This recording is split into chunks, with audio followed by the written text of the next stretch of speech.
오늘 주시는 하나님 말씀은 마태복음 24장 42절로 44절입니다. 오늘 함께 교독하겠습니다. 제가 먼저 읽겠습니다. 그러므로 깨어 있으라. 어느 날에 너희 주가 임할는지 너희가 알지 못함이니라.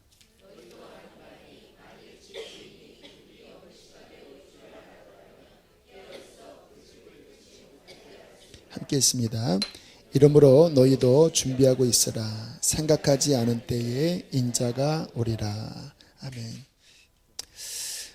지금 계속 마태복음 24장, 25장 마지막 때에 대한 말씀을 또 나누고 있습니다. 요한계시록, 또 베드로후서 이어서 이 마태복음을 나누고 있는데요. 주님은 마지막 때에 대해서 이러한 저러한 징조, 사인이 있겠다고 24장에 말씀을 하고 계십니다. 그리고 오늘 읽진 않았지만 33절에 보면 이와 같은 일들이 일어나는 것을 보면 인자가 가까이 곧 문 앞에 이룬 줄을 이제 캐치해라 라고 말씀을 하고 있습니다.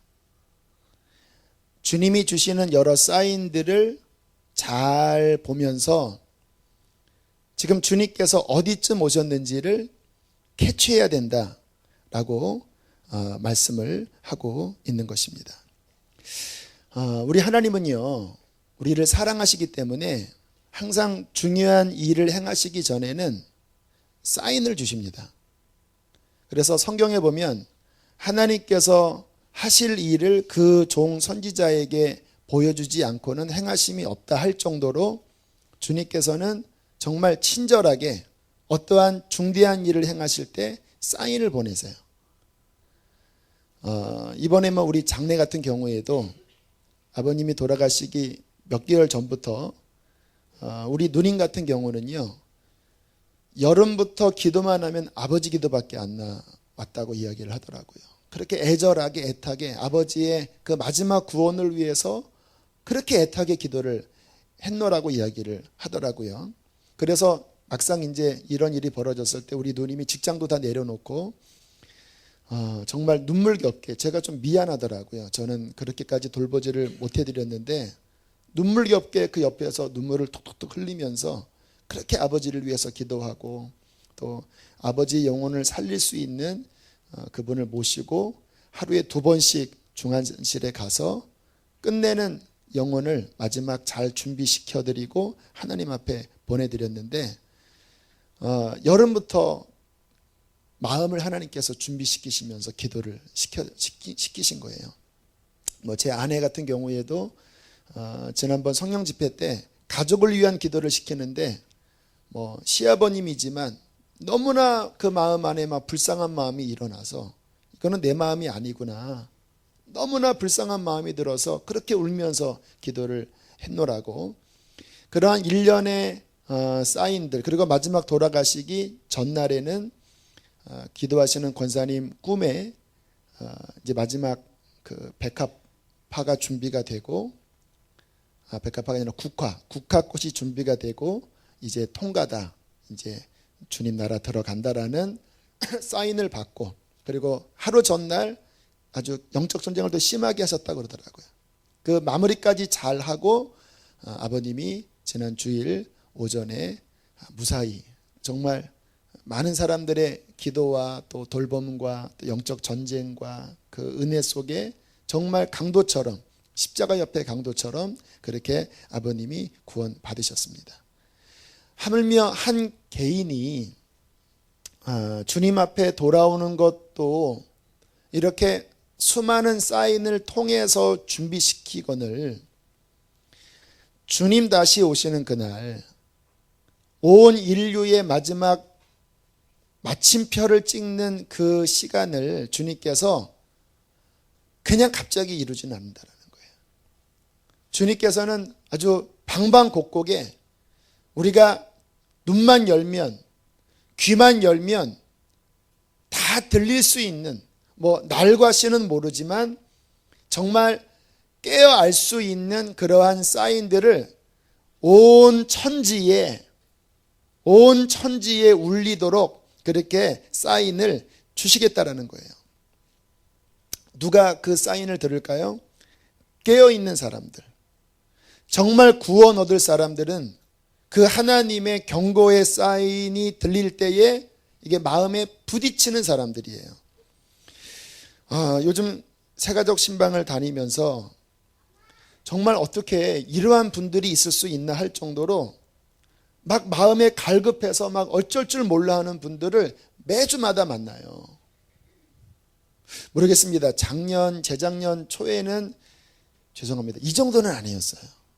신방 가면 뭐 그냥 좋아서 왔어요. 뭐 이런 분위기가 좀 많으셨습니다. 근데 지금 한 2달, 3달 사이에는요, 뭐 어떤 느낌이냐면 거의 95% 똑같아요.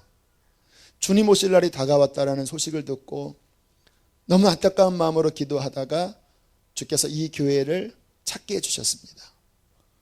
나 구원받고 싶습니다.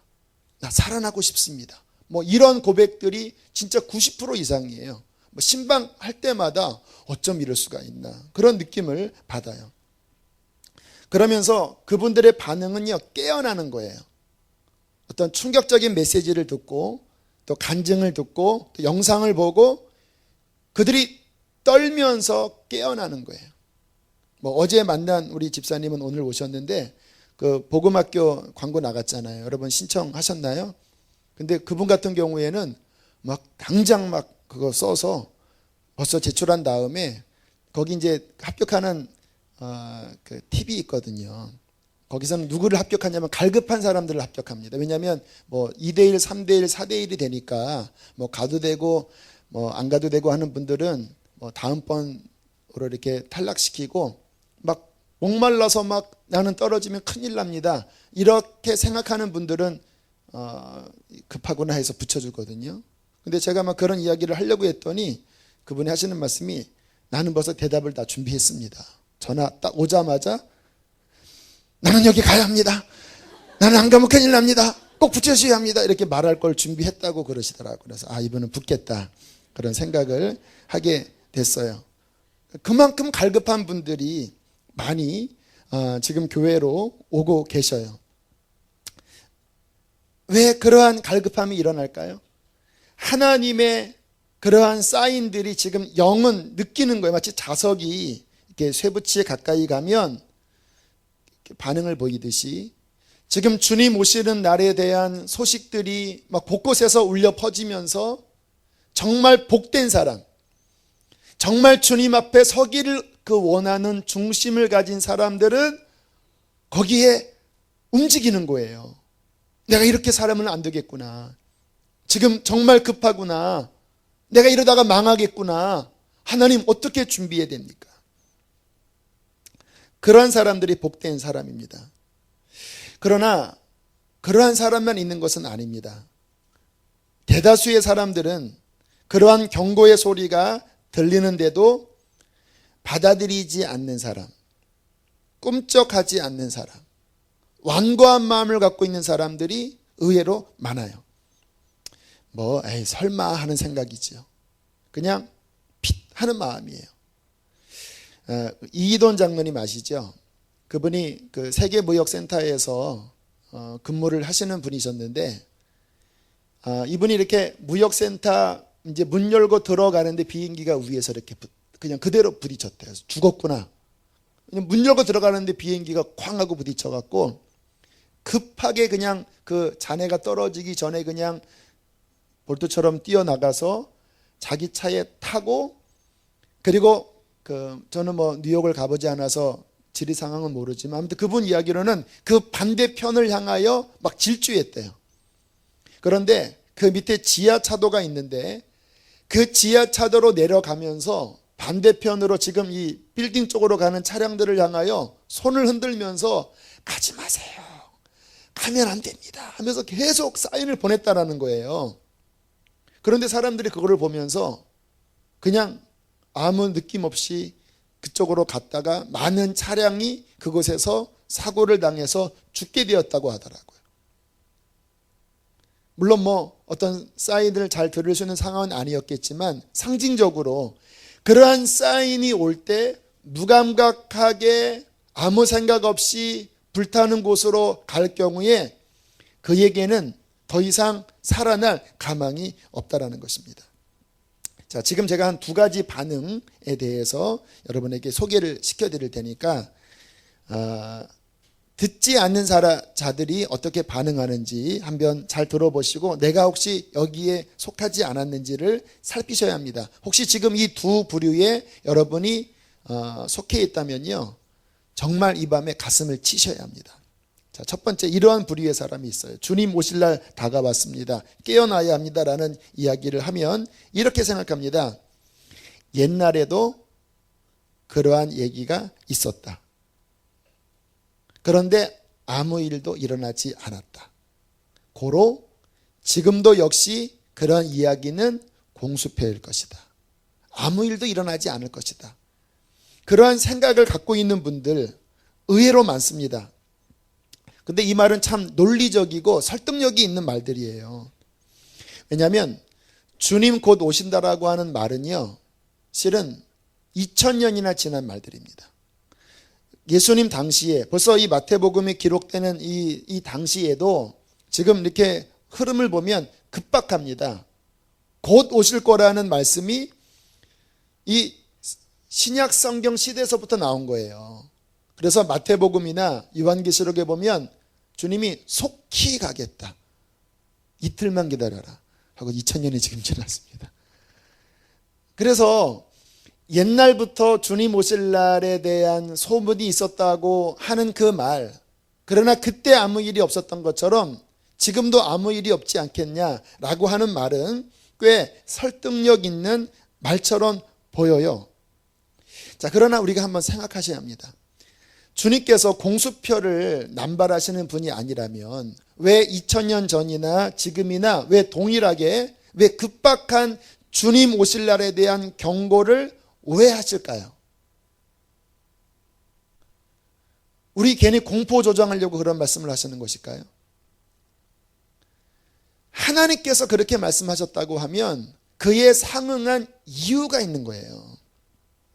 그 이유는 뭐냐면요, 주님 오실 날에 대한 급박성의 인식을 가져야지만 우리가 비로소 준비할 수 있어요. 우리 인간의 마음은 하나님의 거룩함을 향하여 나아가고 싶기보다는 눈에 보이는 이 세상의 이 달콤함들, 이 세상의 쾌락들, 죄, 이곳으로 향하기가 99% 쉽습니다. 우리 마음에 오늘이라도 주님 오시면 내가 주님 앞에 준비됐는가, 이런 급박한 주님 오실 날에 대한 믿음을 갖고 있어야지만 그래도 우리가 주님 앞에 설 준비를 그나마 깨어서 해요. 자, 이런 이야기를 들으면 이해가 되면서도 또 한편 이해가 안 가는 게, 그러면 그렇다고 겁주시는 건가? 그러니까 준비하니까 주님께서는 계속해서 옛날이나 지금이나 준비하라고 그렇게 공수표 남발하시는 분일까라고 생각할 수도 있을 것입니다. 그러나 여러분, 지혜롭게 한번 생각을 해보셔야 돼요. 제가 요한계시록 강의에서 말씀을 드렸지만 여러분, 종말에는 역사적인 종말이 있고 개인적인 종말이 있습니다. 그렇죠? 역사적인 종말은 어느 한 시점에 주님께서 재림하셔서 이 세상 모든 것을 끝내시고 심판하시고 새롭게 시작하는 거예요. 그런데 개인의 심판은, 개인의 종말은 사고를 당해 죽든 뭐 어떻게 죽을지 모르잖아요. 아니면 나이가 다 들으셔서 죽든, 아무튼 거의 100년 이내에 개인적인 종말이 될 때에 그 성격을 보면 개인적인 종말이나 역사적인 종말이나 결국 하나님의 심판대 앞에 선다라는 것은 의미상 똑같아요. 이 말은 무슨 의미냐면 2000년 전에 그분들이 그때 주님이 안 오신 게 아니에요. 그 인생이 끝났을 때 그 인생은 이미 주님께서 오신 상황과 똑같이 된 거예요. 이해가 되시나요? 그러니까 주님 오실 날은요, 언제나 급박한 거예요. 오늘 지나가다가 무슨 일이 생겨서 내 인생이 딱 끝나버리면 그 결과는 심판날로 가버리는 거예요. 그래서 모든 인생에게 언제나 주님 오실 날은 코앞에 온 겁니다, 실은. 이게 주님의 인식이에요. 그렇기 때문에 오늘 밤에 내가 너를 부른다면, 그 말은 오늘 밤에 내가 온다면 똑같은 말이에요. 오늘 밤에 네가 죽는다면, 오늘 밤에 주님이 오신다면 똑같은 말이에요. 그렇기 때문에 주님께서는 언제나 모든 시대의 모든 사람들에게 주님 오실 날에 대한 급박한 권면을 통해서 그 영혼이 세상으로 향하지 않게 하고 하나님 앞에 준비하도록 말씀하시는 것은 합당하다라는 거예요. 그러나 지금은 또 상황이 다릅니다. 분명히 주님께서 위에서 말씀하셨듯이 여러 가지 징조들이 정말 역사적인 종국을 향한 준비들이 거의 대부분 이루어졌기 때문에 지금은 개인의 종국도 오지만 정말 역사적인 종국이 곧 올 수밖에 없다라는 거지요. 자, 근데 사람들이 이러한 말로써 그 경각심을 무마시키는 거예요. 옛날에도 그러한 말이 있었다. 그 생각 드시는 분 있으시나요? 1992년도에도 그런 말이 있었고, 또 1999년도에도 그런 말이 있었고, 초대교회에도 그런 말이 있었다. 그 말을 변명으로 삼는 분들의 그 본 마음은 뭐냐면요, 나는 아직 내 마음대로 살고 싶다, 그 말입니다. 결론은 나는 아직 하나님의 뜻대로 살고 싶기보다는 내 마음대로 살고 싶다. 좀 더 노골적으로 말씀을 드리면 하나님 말씀에 나는 순종하지 않겠다, 그 말이에요. 굉장히 두려운 생각입니다. 주님께서 제일 싫어하는 부류의 사람이 바로 그러한 사람들이에요. 하나님께서 경고하셔도 나는 거기 신경 쓰지 않겠다, 나는 내 맘대로 살고 싶다, 이게 망하는 사람들의 모습이에요. 자, 성경을 좀 한 군데 찾아볼게요. 자, 스바냐, 우리 구약 성경 끝에서 네 번째쯤 가면 1306쪽에 자, 스바냐서가 나옵니다. 스바냐. 하박국 다음에 있습니다. 말라기, 스가랴, 학개, 스바냐. 거꾸로 돌아가면 뒤에서 네 번째입니다. 자, 스바냐 1장 자, 12절. 자, 우리 한 목소리로 읽겠습니다. 시작. 그때 내가 예루살렘에서 찌꺼기같이 가라앉아서 마음속에 스스로 이르기를 여호와께서는 복도 내리지 아니하시며 화도 내리지 아니하시리라 하는 자를 등불로 두루 찾아 벌하리니. 주님께서 싫어하시는 사람들의 마음이에요. 심판하지 않는다. 주님 언제 오시냐? 옛날에도 있었다. 내 맘대로 살아도 괜찮다. 하나님은 화도 내리지 않고 복도 내리지 않는다. 주님께서 이 말씀을 불쾌하게 여기십니다. 정말 구원받은 사람들은요, 두렵고 떨리는 마음을 갖는다라는 거예요. 회개를 합니다. 그러한 주님의 사인을 들을 때에 열심을 보여요. 주님께서 그러한 주님의 말씀을 경외치 않는 자들이 마지막 때 많을 것을 아시고 주님께서 이 마태복음 24장 쭉 말씀하시면서 아주 중요한 한 말씀을 하셨습니다. 다시 성경을 돌아가셔서 마태복음 24장 35절 말씀을 함께 보겠습니다. 자, 마태복음 24장 35절. 주님의 심판을 경멸하는 자들에 대하여 주님은 이렇게 말씀하십니다. 35절 함께 읽습니다. 시작. 천지는 없어질지언정 내 말은 없어지지 아니하리라. 여러분, 이 말씀을 꼭 마음속에 기억하시게 되길 바랍니다. 주님께서 말씀하시는 거예요. 그래, 내가 이렇게 말한 이 말씀이 수천 년이 지나도록 이루어지지 않을 수 있다. 그러나 기억해라, 반드시 된다. 천지가 다 변해도 내 말은 결코 변하지 않을 것이다. 여러분, 우리의 신앙생활의 기준은요, 주님이 하신 말씀이 반드시 그대로 된다는 것을 믿는 것입니다. 그게 신앙생활의 기준이에요. 환경, 과거의 어떠한 경험의 패턴, 내 그 옹졸한 생각, 이게 기준이 아니고 우리 주님께서 하신 말씀은 반드시 천지는 변할지라도 변치 않게 반드시 이루어질 것을 믿고 거기에 내 인생의 기준을 맞추고 따라가는 것이 우리의 신앙생활의 핵심입니다. 저는 그렇게 믿고 걸어가기를 원해요. 왜 이 밤에 제가 이런 설교하는지 아십니까? 저는 모든 만물이 결국은 사람의 뜻이 아니라 하나님의 뜻대로, 하나님의 말씀대로 될 것을 믿기 때문인 것입니다. 자, 노아를 생각해 보면 대표적으로 노아를 예를 들 수가 있죠. 보세요. 어느 날 주님께서 노아에게 내가 세상 끝내겠다. 너는 배 지어라. 그 당시에 노아가 그 어마어마한 축구장보다 더 큰 배를 지을 때 여러분 아마 그 가족들이 그 배를 지으면서 고민 많이 했을 수도 있어요.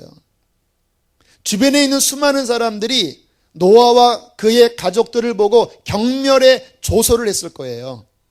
하지만 노아는 꿈쩍하지 않고 수십 년 동안 그 배 만들려면 1, 2년에 만들었겠습니까? 어떤 분은 120년이라고 하는데 120년 아닙니다. 한 3, 40년 걸렸을 것 같아요. 수십 년 동안 오직 말씀이 결론일 것을 믿고 그리고 묵묵히 그 배를 지었을 때 노아는 그 시대에 하나님의 의인으로 세상을 정죄하고 하나님께 구원받을 의의 후사가 되었습니다. 주님이 그러한 사람을 찾으시는 거예요.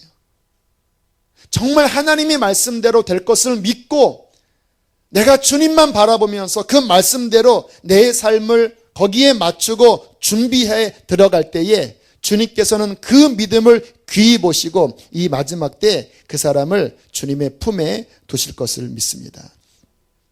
여러분 마지막 심판대 앞에 가면 결국은 말씀대로 될 거예요. 이번에 우리 장례를 도왔던 그 권사님이 그러시더라고요. 천국과 지옥을 그분도 경험하셨는데 주님 앞에 갔을 때 결국은 다 말씀대로 되더래요. 상급도 말씀대로 주시고 심판도 결국은 말씀대로 심판받을 것이다.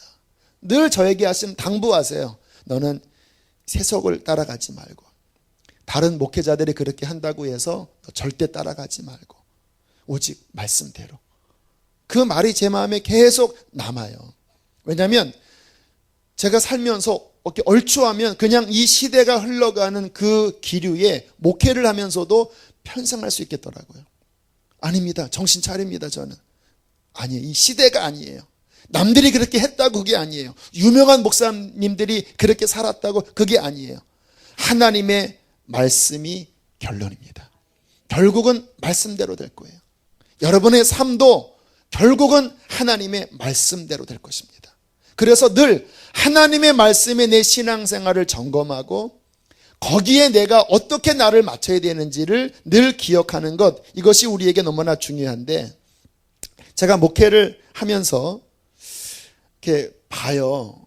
제가 우리 선후배 목사님들도 보고 또 우리 교우들도 보고 어느 때는 이렇게 여러분들을 보면서 말씀대로 사는데 힘들어요. 어려워요. 그래서 그 상황 속에 딱 들어가면 제 마음이 약해집니다. 왜냐하면 말씀대로 살 때 풀려야 되는데 고난이 있어요. 그런데 시간이 한참 지나면서 보잖아요. 결국은 말씀대로 산 사람들을 하나님께서 높여주시더라고요. 우리 인천 방주교회 박보희 목사님 처음 저랑 만날 때가 2001년도인데 그때 안성에서 제가 이해가 안 됐습니다. 이렇게 귀한 분이 그 불황아들 몇 명 데리고 그렇게 힘들고 가난하게 사시는 거예요. 제가 알고 있기에 이러한 분은 하나님이 높여주셔야 되거든요. 그런데 저랑 같이 있을 한 2년 동안 바닥을 기셨습니다. 그런데 아니나 다를까 딱 그 시간이 지나니까 하나님께서 그분의 삶을 이 마지막 때 빛처럼 높이 드시면서 이게 표준이다라고 밝히시잖아요. 또 어떤 경우는 하나님 뜻대로 아니에요. 제가 아는 어떤 분이 이렇게 자꾸 이야기해서 죄송하긴 하지만 그분이 듣지 않기를 바라고 아드님이 돈을 많이 버는 거예요. 외제차 딜러를 했습니다. 근데 얘기 들어보니까 불법인 거예요. 그러니까 뭔가 이거는 어떤 조직에 어떠한 연결돼서 이게 좀 잘못된 방식으로 돈을 버는 거예요. 왜냐하면 돈을 막 한 달에 막 수억씩 막 버니까. 근데 그런 말미암아 그 가족들이, 특히 이제 부모님들이 호강하고 있어요. 이렇게 뭐 여름 겨울이면 필리핀 또 뭐 어디 해외에 막 여행 다니고 막 집이 막 호화찬란하고 막 100평에다가 막 온갖 막 차들이 막 종류대로 막 질비하게 있고. 아닌 거예요. 제가 보면 이거는 아닌 거예요. 그래서 제가 한번 신방해서 좀 세게 이야기했습니다. 천국 갈 자 많지 않습니다. 그러다가 지옥 갈 수 있습니다. 이렇게 막 돌려서 얘기했더니 못 알아들으시더라고요. 그치 강 목사, 천국 갈 자 많지 않은 것 같지? 속으로는 들으시라고 했는데 잘 못 들었습니다. 그리고 막 해피하게 이렇게 하면서 막 그러시더라고요. 그래서 안 되겠다 하고 그냥 지나갔는데, 아니나 다를까 결국에는 아드님 사업 무너지고, 그 아드님이 나오기 위해서 보석금을 내야 되는데 온 가족의 집을 다 잡혀서 7억인가 10몇 억을 온 가족의 모든 걸 다 담보로 해서 보석금으로 해서 나와서 결국 온 가족이 거기에 그냥 묶여갖고 지금 자칫 잘못하면은 그 일가가 그냥 다 몰락하게 되는 상황까지 간 거예요. 물론 그렇게 하지 않을 겁니다. 왜냐하면 그 가정 안에 또 신실하게 기도하는 누님도 계시고 또 다른 분도 계시긴 해요. 그런데 안타까운 것은 분명히 하나님의 말씀의 방식이 아니면 잠깐 흥황할지라도 결국은 겨처럼 흩어지고 반드시 잘못돼요. 하나님께서 우리에게 하시는 말씀은요, 힘든 것처럼 보여도 결국 우리가 잘 되는 길입니다. 여러분 그것을 믿으시길 바랍니다. 그래서 말씀 따라가는 길이 힘들지 모르지만 결국 그것이 인생의 결론이고, 이 땅에서 뿐만 아니라 주님 앞에 섰을 때 결국 말씀으로 우리의 삶이 다림줄로 내려서 말씀에 삐뚤어진 것은 다 심판거리가 될 텐데, 우리가 귀가 어두워서 하나님의 말씀이 들릴 때에 말씀을 따라가지 않고 그냥 내 인간의 이익, 내 마음에 끌리는 것들, 이런 것들을 따라가다가 결국 말씀 듣지 못하고 망해가는 수많은 사람들을 보면서 얼마나 마음이 안타까운지 모르는 거예요. 사랑하는 교회 여러분, 이 밤에 다시 한번 말씀을 기억하시길 바랍니다. 천지는 변하지만 하나님의 말씀은 변하지 않습니다. 우리 인생의 기준은 내 이익도 아니고 내 욕구도 아니고 하나님의 말씀이에요. 그것을 믿고 거기에 한 걸음 두 걸음 가는 거예요. 자, 첫 번째 반응, 옛날에도 그런 일이 있었다. 지금은 아무 일이 없다. 자, 두 번째 반응이 있습니다. 자, 두 번째 반응은 좀 애매한 사람들인데요. 주님 다시 오시는 날이 가까웠습니다. 심판이 다가옵니다. 라는 이야기를 들으면 믿어요. 정말 그렇구나. 그런데 막연하게 나는 괜찮겠지라고 생각해요. 근데 근거가 없어요. 막연하게 나는 괜찮겠다 생각해요. 제가 이렇게 학교를 다니면서 이렇게 보니까 한 가지 알겠더라고요. 공부 못하는 아이들은요, 시험 보고 나면 이상하게 나 잘 봤다 그런 말을 합니다. 거의 그러더라고요. 우리 아이 중에 하나도 시험 잘 봤다고 했는데 아니었습니다. 그런데 이상하게 공부 잘하는 아이들은요, 시험 보고 난 다음에 뭔가 이렇게 아쉬워하고 이번에 좀 못 본 것 같아 하면서 되게 막 괴로워해요. 근데 그런 아이들은 장학생 명단에 이름이 나와요. 근데 신앙생활도 그런 면이 있어요. 그러니까 영적으로 이게 정말 주님 뜻대로 살려고 하는 분들은요, 이러한 말씀을 들으면 내가 주의 말씀대로 살지 못하지. 주님, 제가 그렇게 살 수 있도록 도와주세요. 이렇게 반응 보이거든요. 우리가 보면 회개할 것 별로 없어요. 그런데도 막 이런 말씀 들으면 막 가슴을 쳐요. 그분들 장학생이에요. 근데 분명히 잘못 사는데 이런 말씀 들으면 난 잘 될 것 같아. 이래요. 근데 막상 주님 앞에 성적표 딱 나오면 F. 시들시들 막 그래요. 마지막 끝에 가서 깨닫는 분들이 계시더라고요. 제가 몇 년 전에 그 세문안교회 목사님 중에서 돌아가신 분이신데, 그분이 암투병 하시고 그 마지막 잠깐 소송되시고 그 설교하시는 그 테이프이 그 목회와 신학이라고 하는 그 잡지에서 부록으로 온 걸 잠깐 들었거든요. 막 절절한 거예요.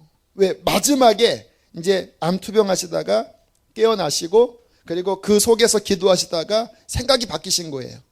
제가 다 기억은 안 나지만 대충 무슨 얘기였냐면, 본인이 추구했던 그 여러 가치들이, 내가 이렇게 교회를 세우고 내가 이렇게 목회를 하고 이러한 비전을 갖고 했던 것들이 마지막에 가서 열렸는데 하나님 보시기에 쓸모없다는 것을 깨달으셨대요.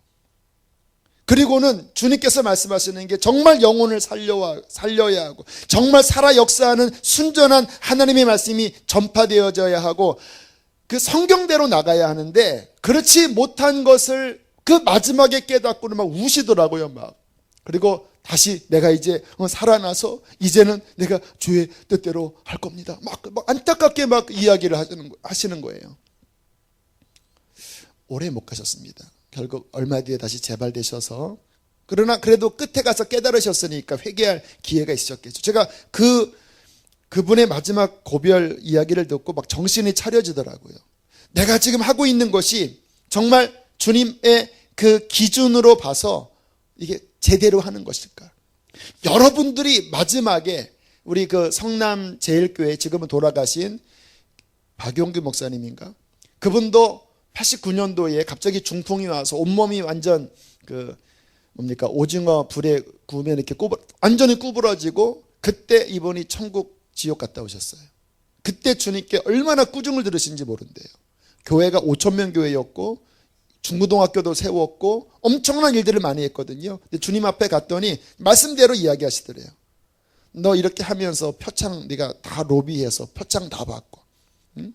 네가 다 높아지고, 너 이 상태로 너 오면 너 천국 못 온다. 막 자기 집을 보여주는데 그냥 집다만 집이더래요.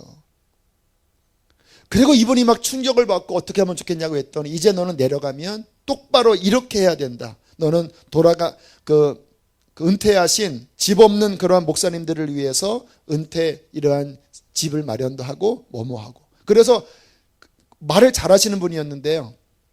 하여튼 수개월 만에 깨어나셔서 그 중풍으로 이제 거의 막 몸이 잘 안 풀리고 혀도 안 풀리는데 그 모습으로 본인이 본 천국 지옥 간증하면서 그 다음부터는 이제 정말 영적으로 바르게 하려고 애를 쓰시는 그 간증을 들으면서 다시 한번 제 마음이 정신이 차려졌어요.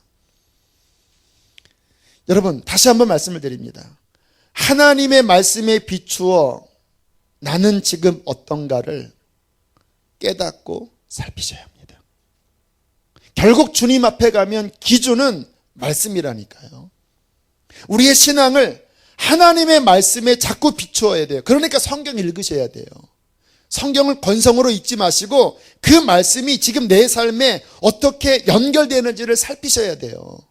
많은 분들은 성경 따로 내 삶 따로예요. 성경이 이렇게 살라고 했는데 내 삶은 이렇게 살면서도 괴로워하지 않아요. 저는 성경을 읽을 때마다 괴롭다라니까요. 성경 읽으면요, 우리가 가난하게 살아야 돼요. 낮은 모습으로 살아가야 돼요.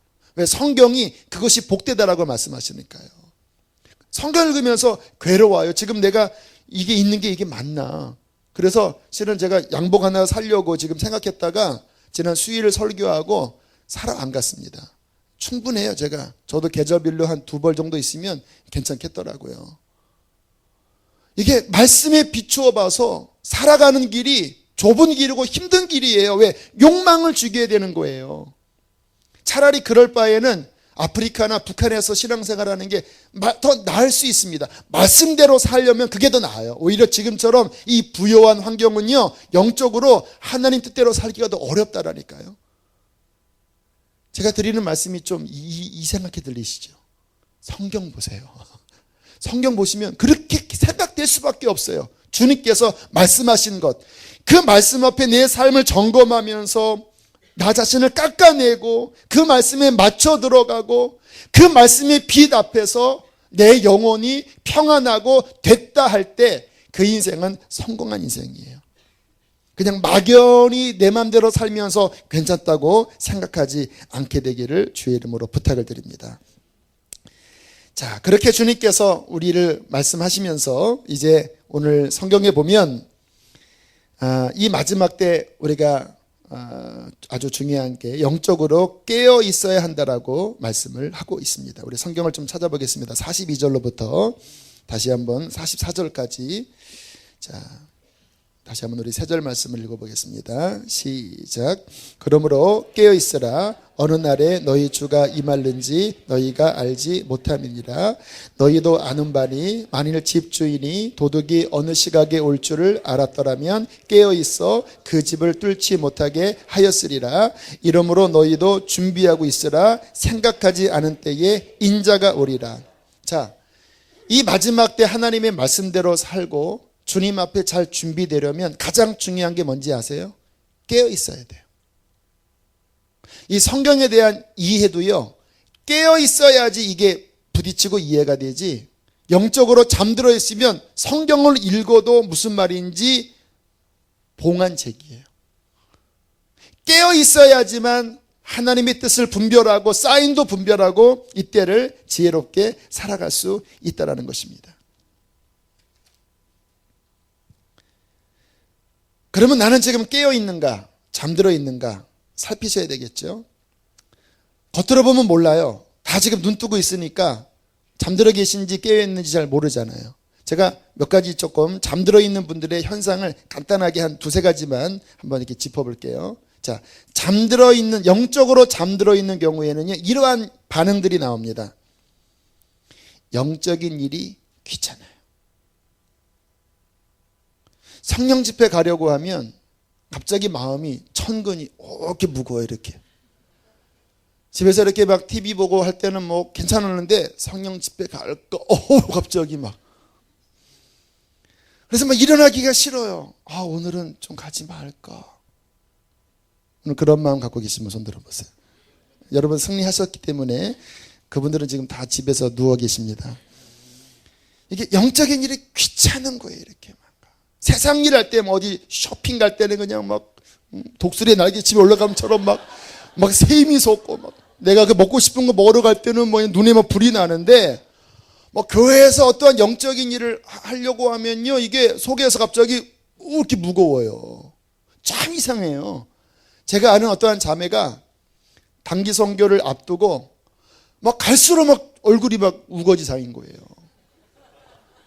단기 선교 지원도 했고 이 워십을 지도했던 자매예요. 가만히 보니까 영적으로 문제가 있더라고요. 이 세상의 마음이 빠져 있는 거예요. 그러니까 분명히 뭐 본인의 옛 습관 때문에 단기 선교를 막 지도는 했는데 점점 날이 가까울수록 막 속에서 막 너무 가기 싫고 막 기도회가 되면 막 졸고 막 이러는 거예요.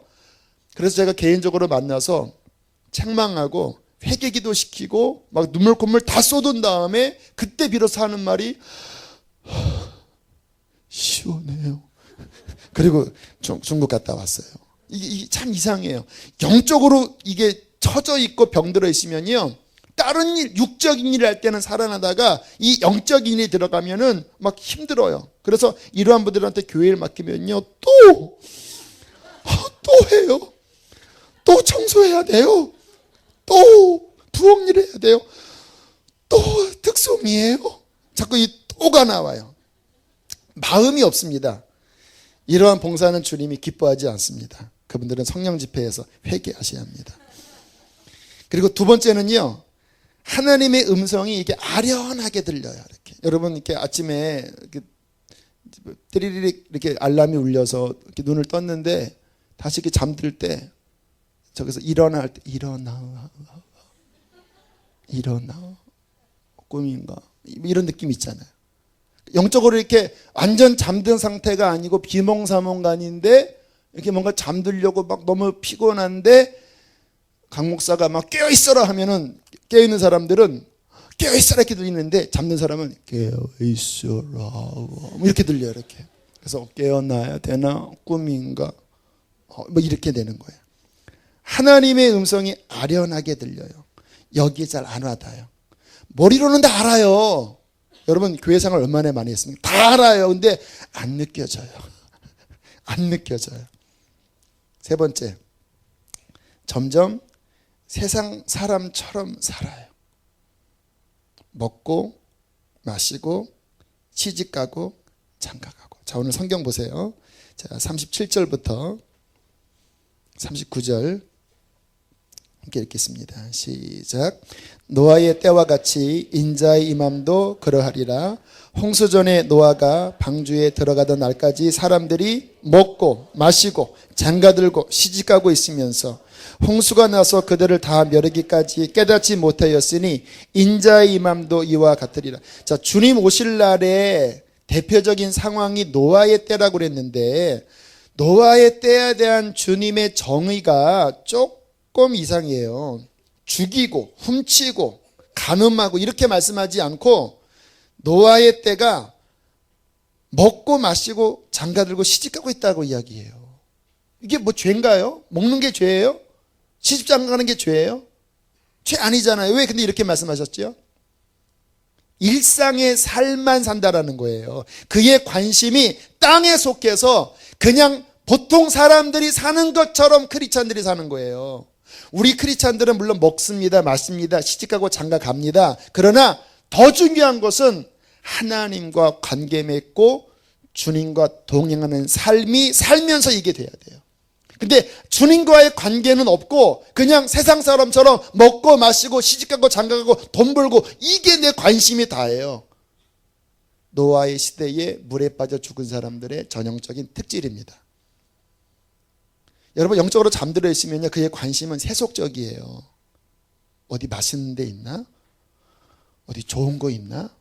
어떻게 하면 돈 벌지? 그래서 그분들은 서로 만나면요 하는 이야기가 그 이야기예요. 여러분 목장 모임 제가 안 들어가 봐서 모르지만 목장 모임 때 그런 얘기 하지 마세요. 목장 모임 때는 말씀 이야기를 하셔야 합니다. 목장 모임 때도 막 어디 그거 어디서 샀어 그거? 와 그거 스카프 멋지다 야. 얼마야? 그 인터넷 홈쇼핑 어디 들어가면 이러시면 안 돼요. 교회에서 와서까지 세상적인 이야기하면 왜 교회에 옵니까? 세상 사람 만나지. 이 안에서는 하나님의 말씀이 선포되어져야 합니다. 영적인 것들을 추구하셔야 돼요. 그게 왜 내 얘기가 되지 않을까요? 관심이 세상적이에요. 관심이 시집가고 장가가고 먹고 마시고 이게 전부예요. 점점 세상에 끌려가요. 내 기도 제목은 세속적인 것 추구하는 거예요. 하나님이 그거 응답해달라고 기도해요. 교회 안 와도 돼요. 그냥 저 불당 가서 빌면 돼요. 우리 예수 그리스도를 믿는 우리들이 결코 그런 것 위해서 하나님 응답해달라고 예수님이 십자가에 죽으셨습니까? 우리는 영원한 것, 썩지 않은 것을 추구할 구원을 받은 자들입니다. 구원받은 자녀답게 살게 되기를 축복합니다. 영적으로 잠들면 그렇다라는 거지요. 자, 그러면 깨어있는 경우는 어떤 일이 벌어질까요? 제가 한 3-4단계를 말씀을 드릴 테니까 이 말씀을 들으시고 어떻게 깨어나는지, 나는 지금 어느 정도 깨어있는지를 점검을 해보시길 바랍니다.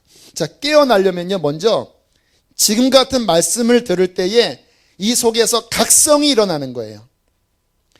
내가 지금 이 상태로 살면 안 되는구나. 이게 중요합니다.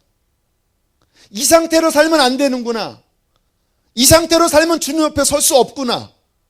이 말씀이 내 가슴에 찔려서 내 마음이 갈아엎어져야 돼요. 아까 기도할 때 제 마음이 막 안타까워요. 오늘 저 위에서 우리 전도사님들과 오늘 이 성령 집회를 향한 주님의 마음을 서로 함께 묵상하고 서로 나눴습니다. 같은 이야기였어요. 은혜는 받으시는데 갈급함이 없고 금방 세상에 나가서 쏟아버리고 정말 하나님께서 원하시는 것은 주님을 사랑하고 정말 온전하게 주님만 결론 삼는 건데 이 밤에 오는 많은 사람들이 은혜는 받는 것 같지만 다시 금방 세상에 그 마음을 쏟고 그 마음이 갈아엎어지지 않는 동일한 마음들을 다 받으셨더라고요. 여러분 주님께서는 마음을 정하길 원하십니다. 이런 말씀을 들을 때에 이게 아니군요. 아까 기도할 때 보세요. 주님이 제게 그렇게 깨닫게 하시더라고요. 너희들이 삶이 어려운 거는 하나님이 그렇게 하신 게 아니라는 거예요. 주님은 이미 막 은혜 부으려고 막 준비했는데 우리가 스스로 돌이켜서 하나님 말씀에 맞추고 그분을 추구하면 그 자리가 복된 자리가 되는 거예요. 그러니까 복은 우리에게 달려 있습니다. 하나님이 복의 근원이에요. 그러나 하나님은 이미 오픈되어 있고 닫는 건 우리가 닫는 거예요. 이 밤에 우리만 마음을 열고 십자가 붙잡고 하나님 바라보면 여러분 모두는 성령 충만한 사람 될 것입니다. 그리스도의 신부가 될 것이에요. 말씀을 들을 때 마음을 갈아엎으셔야 합니다. 곡괭이로 막 찍으셔야 됩니다. 스스로 막 하나님 내가 그냥 이 밤에 안 들어갈 거예요. 하나님 저 주님 만나야 돼요. 주님 저에게 좀 회개의 영을 부어주세요. 기도가 안 나와요. 막 우셔야 됩니다. 기도가 안 나오면 우셔야 돼요. 하나님 앞에. 하나님 저 좀 살려주세요. 주님 오실 날 다가왔는데 난 너무 세속적이에요. 주님 나 좀 살려주세요. 하나님. 말씀을 들을 때 각성이 일어나는 것이 깨어나는 것이 시작이고요. 두 번째는 이제 회개하고 기도하기 시작해요. 회개 기도하시는 거예요. 회개하고 기도하면 영이 씻겨지기 시작합니다. 물론 그 시간 차가 다 있더라고요. 어떤 사람은 뭐 한 10분 만에 씻겨지는 사람도 있고 그 죄가 좀 진한 분들은 이게 좀 더 오래 걸려요. 그래서 막 힘들어요. 하지만 막 주님 앞에 회개하고 보혈을 의지하면 점점 마음이 성령의 능력으로 예수의 보혈로 씻겨지면서 그게 무거운 것이 툭툭툭 막 벗겨져요. 그러면 그 영이 가벼움이 느껴져요. 그렇게 회개가 일어나면서 그 마음이 가벼워지기 시작하는 게 깨어나는 두 번째 단계예요. 하지만 두 번째 단계까지는 아직 불안합니다. 여기에서 완전히 씻겨지지 않으면요, 다시 금방 기도 끝나고 일어나고 예배 끝나고 돌아가면요, 금방 세상이 몰려와서 옛날처럼 돼요. 자, 세 번째까지는 기본적으로 가야 하는데, 세 번째는 어떤 단계냐면 이제 깊이 씻어질 때 이 속에서 따라합시다. 찬송이 나온다. 감사가 나온다. 감격이 일어난다. 요 때가 이제 제대로 깨어난 거예요. 이게 막 어떤 그 영적인 그 단계를 넘어서면요, 갑자기 막 눈물이 나는데 이 속에서 막 기쁨이 솟고 막 찬양이 나오고, 주님 감사합니다. 나 같은 죄인 살리신. 이거는 충만함 가운데로 들어가는 거예요. 저도 오늘 새벽에 기도하는데 뭐 장례 치르면서 새벽기도 잘 못 나왔잖아요. 뭐 몸이 막 피곤했잖아요. 그리고 오늘 이제 처음 새벽에 나왔어요. 막 방언으로 막 기도하고 회개하고 막 주님 찾다가 어느 시간쯤 되니까 찬양이 나오더라고요. 찬양이. 제가 그때 이제 깨어났구나. 이제 여기서 내가 돌파됐구나. 그리고 오늘 이 성령 집회가 생각났습니다. 우리 교우들이 깨어나는 중요한 단계가 감사가 회복되는 것, 찬양이 회복되는 것, 감격이 회복되는 것. 요 때가 들어가면 이제 안정적으로 들어가는 거예요. 자, 네 번째 단계. 요 깨어나는 단계에 들어가면 일어나는 것이 뭐냐면 생활 중에 하나님의 구체적인 뜻이 잘 들려요. 자꾸 이렇게 이 깨어있는 상태가 되면 이 영감이 점점 선명해져 갖고요, 하나님의 뜻 아닌 거를 하려고 하면 속에서 그거 아니야 하는 사인이 와요. 그리고 이 습관은 끊어야 돼. 그래서 어떻게 보면 불편하기도 해요. 하지만 불편한 게 아닙니다. 이사야서에 보면 그 뒤에서 이것이 정로이니 이 길로 가라고 하는 음성이 들릴 것이다. 복음의 시대에 하나님의 음성이 들려서 이 길이다, 이 길이 아니다라고 가르쳐 주시는 것이 그게 안전한 길입니다. 그게 매 순간 그 내비게이션이 영적 내비게이션이 작동되어야지만 이게 멀리 안 가요. 그게 안 들리면요, 우리가 어두워서 확 가버려서 나중에 영적으로 수렁에 빠져요. 근데 매 순간마다 너 그 말 하면 안 돼. 너 그 습관 버려야 돼. 그게 매번 들릴 때마다 힘들지만 따라가면 그 길이 안전한 좁은 길로 갈 수 있는 거예요. 순종하면 순종할수록 그 음성이 더 선명해져요. 부끄러운 간증을 할게요. 아무튼 저는 가급적 정직하려고 애를 쓰는데, 아무튼 부끄럽지만 간증을 할게요. 이번에 장례가 나서 아무튼 이제 아버님의 그 중환자실 그 병원비, 또 뭐 장례 치르는 비, 모든 비용이, 아무튼 저희 가정은 재산이 하나도 없습니다.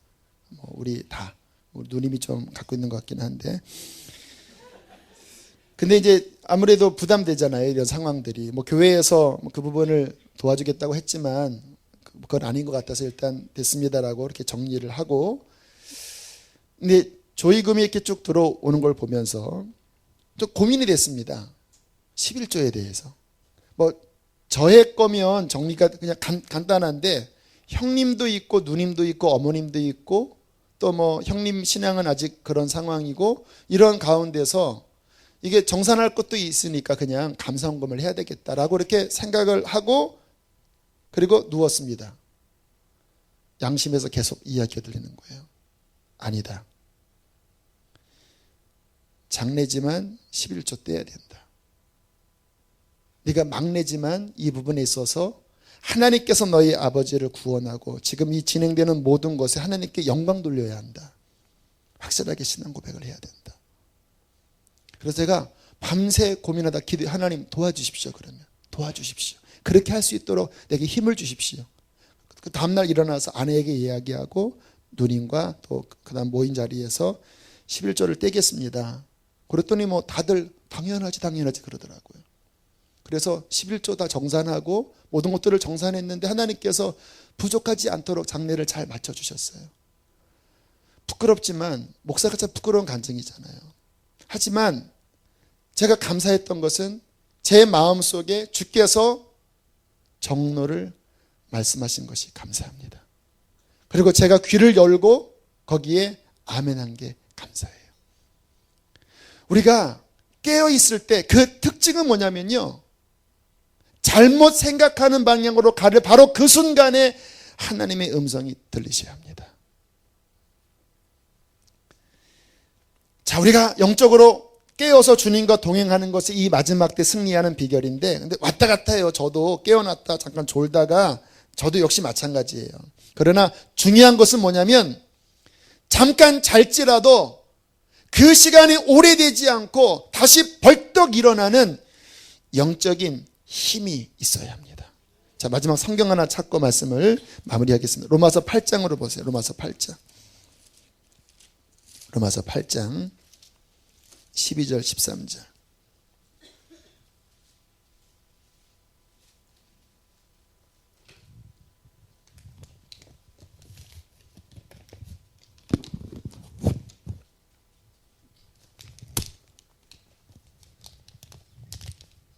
우리 두 절 말씀 함께 읽겠습니다. 시작.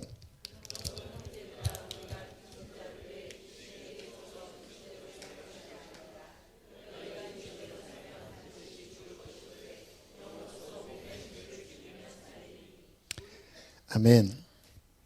영적으로 잠들려고 하면요, 세상 정욕, 안목의 정욕, 육신의 정욕, 이상의 자랑, 혈기 이런 것들이 점점 강해져요.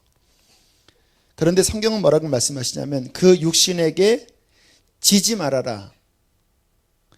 너희가 육신대로 살면 어떻게 된다고요? 13절에 반드시 죽을 것이로되. 영적으로 죽어요. 주님 앞에 못 서요. 영으로서 몸의 행실을 죽이면 너희의 영은 산다. 이게 우리의 싸움이에요. 영적으로 잠들려고 할 때, 게을려지려고 할 때 거기에 지지 않고 벌떡 일어나는 거예요. 할렐루야. 벌떡 일어나는 거예요. 그리고 몸부림치는 거예요. 어떻게? 십자가 붙잡고 성령 의지하고 주님 바라보면서 주님 일어나게 해주십시오. 주님 깨어나게 해주십시오. 주님, 저는 육신대로 못 사는 자입니다. 저는 오직 성령으로 말미암아 주님 앞에 정결하게, 저는 그것이 내 인생의 결론입니다. 그 주님 없이는 살 수 없다고 하는 절박한 마음을 가지고 다시 넘어질 때마다 또 일어나고 또 십자가 붙잡고 육신을 깨트리고 그것이 극복되기까지 싸워나갈 때에 우리의 심령은 깨어있는 모습으로 주님 앞에 준비되어 살다가 주님 오시는 그날에 흰옷을 입고 서게 될 줄로 믿습니다. 이 밤에 그러한 역사가 일어나게 되기를 축복합니다. 함께 이 시간 우리 찬양하며 기도합시다.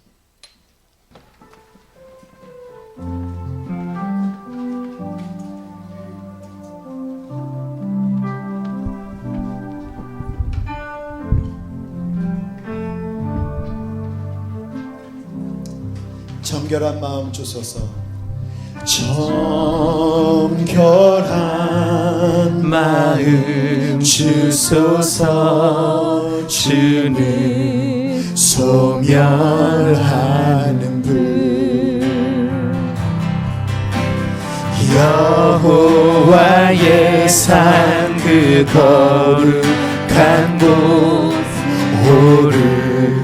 오르자는 마음에 애통한 마음이 드시는 분들이 있다면 하나님이 그분을 부르십니다. 허탄한 뜻 버리고 주 가신 의의 길 따르리. 깨끗한 손 들어 경배케 하소서. 주 얼굴 구하리. 오 주 얼굴 구하리. 구원의 하나님, 구원의 하나님 주의 의로 이 백성 일으키소서. 주는 주의 이수년내 부르게 하소서.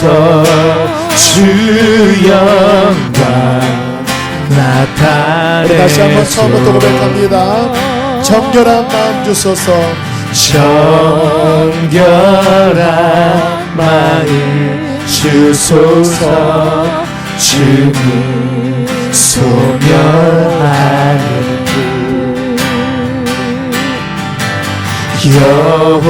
여호와의 산 그 거룩한 곳 오르자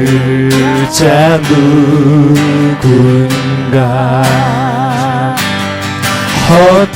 허탄한 뜻 버리고 주 가신 의의 길 따르리.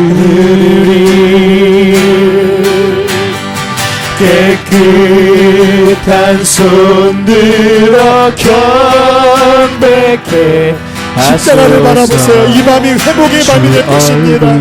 십자가를 바라보고 나가세요. 오 주 얼굴 구하리. 구원의 하나님 주의 의로 이 백성 일으키소서.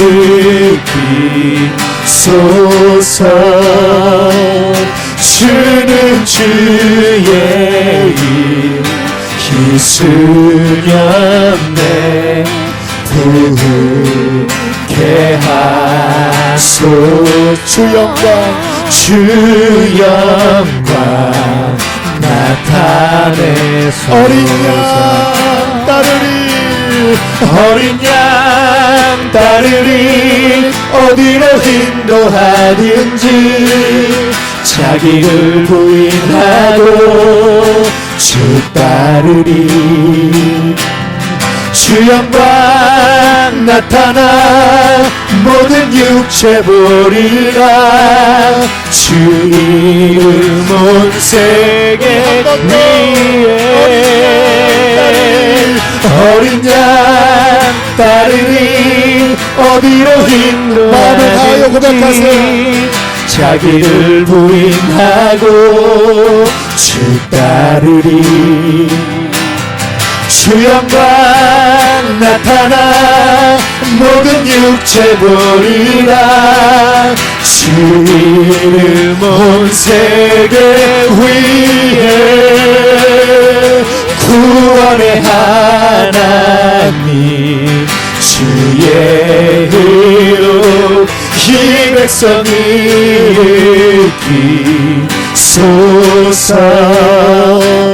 주는 주의 일 희수년내 부르게 하소서. 주 영광 나타내소서. 시간 함께 기도합시다. 주께서 원하시는 것은 우리의 마음을 깨트리는 것입니다. 마음을 갈아엎는 거예요. 죄의 권세가 깨어져야지만 영적인 것들이 활력을 얻습니다. 여러분 마음에 무엇이 마음을 굳게 하고 있나요? 의심입니까? 불안함입니까? 세속적인 것입니까? 영적 게으름입니까? 교만함입니까? 용서치 못한 마음입니까? 이 밤에 그것이 다 깨어져야 합니다. 바알을 깨뜨리듯이 그런 것들이 깨어지게 되기를 축복합니다. 하나님 내 마음을 갈아엎어 주시고 다시 한번 내 심령이 깨어 일어나게 하여 주시고 주의 음성이 날마다 매 순간마다 나를 이끌게 하여 주시옵소서. 주여 크게 세 번 부르고 전심으로 기도하겠습니다.